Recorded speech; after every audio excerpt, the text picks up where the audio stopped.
இந்த கர்ப்பத்துக்கும் மூளையுடைய விழிப்புக்கும் உண்டான தொடர்ச்சி இது. இந்த கர்ப்பம் அப்படின்னு மூலிகை பஸ்பங்கள் மருந்துகள்னு வச்சுக்கோங்க. எந்த விதத்துலேயும் மருந்துகளை நாவில் சுவைச்சு தான் சாப்பிடணும், மாத்திரைகளை விழுங்கக்கூடாது. இந்த அலோபதி என்னமோ பண்ணிட்டு போகுது, அதை பற்றி இங்கே பேசவே இல்லை. ஏங்கிறது விளக்கம் கடைசியில் புரியும். இந்த எந்த பொருளை நாக்கில் வச்சாலும், ஒரு சர்க்கரையை ஒரு இனிப்பு துண்டை முழுங்கிடுறீங்க, நாவில் படவே இல்லை, அது என்ன சுவைன்னே நமக்கு தெரியாது, டக்குன்னு முழுங்கிட்டான். மூளை அந்த இடத்துல மந்த நிலைக்கு போயிடும், எந்த நடக்குன்னே தெரியாமல். ஆனால் நாவில் ஒரு சுவையை வச்சு விழுங்கும் போது அது நேரடியாக நாவில் கரைஞ்சி சுவை முட்டுக்கள் வழியாக உடனடியாக மூளைக்கு போயிடுது. அந்த பொருள் கபம் குறைவான இருக்கிற பொருளாக இருந்தால், உதாரணத்துக்கு அக்னி மெழுகை பற்றி பேசியிருப்போம், அப்படிங்கள வேக்குவம் அக்னி மெழுகுன்னு சொல்லி பேசியிருப்போம். அந்த வேக்குவத்தை பற்றி இருக்கிற ஆடியோவெல்லாம் கேட்டால் இது ரொம்ப எளிமையாக புரியும், அதை கேட்டுக்கணும். தேனை சும்மா சாப்பிட்றதுக்கும் காய்ச்சின தேனை சாப்பிட்றதுக்கும் வித்தியாசம் நிறையவே இருக்குது. காய்ச்சின தேனை சாப்பிட்ட உடனே மூளைக்கு விழிப்புலே டக்குன்னு வரும், பாயிர திறன் அதிகமாகிடும். அதில் காய்ச்சினால அந்த காய்ச்சும் போது அந்த தேனில் கபம் போயிடுறதுனால அதில் காரத்தன்மை கூடும். காரத்தன்மைனா உடனே காரம், மிளகாயுடைய காரம் இல்லை, பாயிரத்திறன் அதிகமாகும். இது நாவில் பட்ட உடனே இந்த சாதாரணமான தேனை, காய்ச்சாத தேனை சாப்பிட்டதுக்கும் இதையும் சாப்பிட்டதுக்கும் பெரிய வித்தியாசம் இருக்கும். மூளை ரொம்ப சீக்கிரம் உணர்வு நிலை ஜாஸ்தியாகும். பச்சை தண்ணியை குடிக்கிறதுக்கும் காய்ச்சின தண்ணியை குடிக்கிறதுக்கும் உப்பு தண்ணியை குடிக்கிறதுக்கும் உண்டான வித்தியாசம் இது. உப்பு தண்ணியை குடிக்கும்போது டக்குன்னு மூளைக்கு உணர்வு நிலை ஜாஸ்தியாகும். இதனால் மருந்துகளை கர்ப்பம் சாப்பிடும்போது அது பஸ்பமோ செந்தூரமோ சுண்ணமோ உப்போ நாவில் கரைச்சி விடுங்கின மாதிரி இருக்கணும், சுவைச்சி விடுங்கணும். சுவைச்சு அது கரைஞ்சி உள்ளே போகணும். இந்த சுவைக்கும் போதே நேரடியாக மூளைக்கு போய் அது பிட்யூட்டரி ஆக்டிவேட் பண்ணிடும். இந்த விளக்கத்தை ரொம்ப கவனமாக கேட்கணும். பெரிதும் பயன்படும். கர்ப்பம் சாப்பிட்றேன்னு மாத்திரைகளை முழுங்கக்கூடாது. இப்படி சுவைச்சு சாப்பிடும்போது நேராக சுவை மொட்டுக்களில் கலந்து நேராக முன்மூளைக்கு போய் இது பிட்யூட்டரி ஆக்டிவேட் பண்ணிடும். பிட்யூட்டரியுடைய வேலை என்ன? எல்லா ஹார்மோன்ஸையும் எல்லா கிளான்ஸையும் ஆக்டிவேட் பண்ணுறது, எல்லா சக்கரையும் திறக்கிறதுன்னு புரிஞ்சுக்கோங்க எளிமையாக. அதுதான் உங்களுக்கு கவர்ச்சியாக புரியும். பிட்யூட்டரி ஆக்டிவேட் பண்ணிட்டா அது முடிச்சிருச்சுன்னா எல்லா சக்கரையும் அது திறந்து விட்டுரும். முடங்கியே கிடந்தாலும் சரி, அது திருப்பி எல்லாத்தையும் இயக்கத்துக்கு கொண்டு வந்துடும். எல்லா சக்கரை இயக்கத்துக்கு வருதுன்னா அந்த இடத்துல எல்லாம் வேக்குவம் உருவாகுதுன்னு அர்த்தம். அந்த கிளாண்டு சுருங்கி விரிய இடம் கிடைக்குது, ஃபங்க்ஷன் ஆகுது அந்த கிளாண்டு அப்படின்னு அர்த்தம். இப்படி நடக்குதுன்னா இளமை திரும்புதுன்னு அர்த்தம். உடம்பு கழிவு நீங்கி இளமை திரும்புதுன்னு அர்த்தம். இப்படி நாவல் சுவைச்சு விளங்குறதுனால கொஞ்ச நாள்லேயே இந்த நந்தி மெழுகை முழுங்கி சாப்பிட்றதுக்கும் கேப்சூலாக இருக்கும், மெழுகாகவும் இருக்கும்.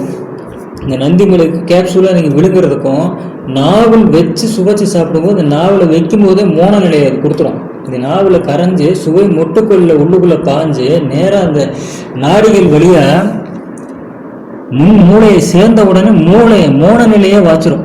தியானம் கவனம் நம்ம கொடுத்து ரொம்ப நேரம் கழித்து அந்த மனோலயம் வர்றத இந்த நந்தி மெழுகை சாப்பிட்ட உடனே மனோலயம் வந்துடும். அது மிகப்பெரிய ஒரு உன்னத உணர்வை கொடுத்துரும். என்ன இது இவ்வளவு நாளாக நாமளும் சாதகம் பண்ணுறோம், ரொம்ப நேரம் கழித்து கிடைக்கக்கூடிய அந்த மனோலயம் இதை வாயில் நாக்கில் வச்ச உடனே கிடச்சிருச்சு அப்படின்னு சொல்லணும். ஏன்னா நந்தி மெழுகு அதில் இருக்கிற காரம் சாரம் அந்த மாதிரி வேக்கும், அந்த மாதிரி அதை செஞ்சு பார்க்கணும் முதல்ல. இது அக்னி மெழுகை பற்றி பேசும்போது, அந்த வேக்குவத்தை பற்றி பேசும்போது சுருக்கமாக சொல்லியிருப்போம். அக்னி மெழுகு வேக்குவத்தை உண்டு பண்ணி உடனே தலைக்கு ஏறுதுன்னு.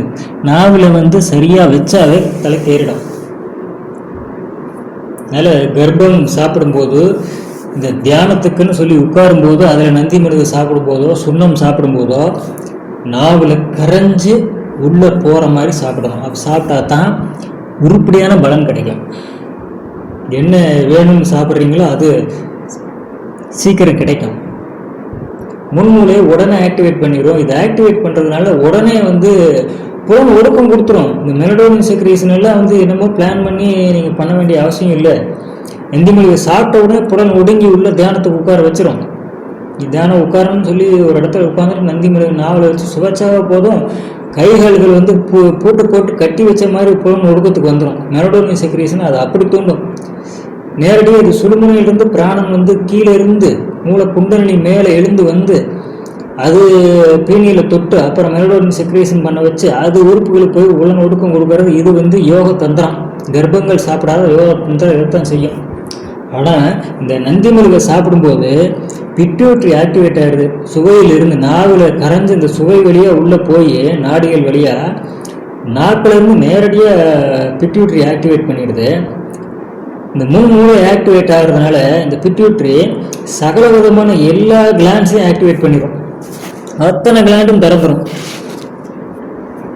முதல்ல திறக்கிற கிளாண்டு பக்கத்தில் இருக்கிற பீனியில் தான் இருக்கும். பின்மூளை தான் திறக்க வைக்கும். உடனே அங்கே மெலடோனின் செக்ரேட் ஆகி ரொம்ப நேரம் கழித்து மூலத்திலேருந்து எழுந்து வந்து அதை மெல்ல ஒவ்வொரு சக்கராவாக தாண்டி சுவாதிஷ்டான மணிப்புரம் அனாகதா விசுத்தின்னு தாண்டி அதை அண்ணாக்கெல்லாம் தாண்டி பின்னாடி பிடரியில் வந்து பீனியில் தொடுறதுக்குள்ள ரொம்ப நேரம் ஆகிடும், மணிக்கணக்காகிடும். அதை சட்டுன்னு ஒரு நொடியில் கொடுத்துரும் இந்த நந்தி மிருகு.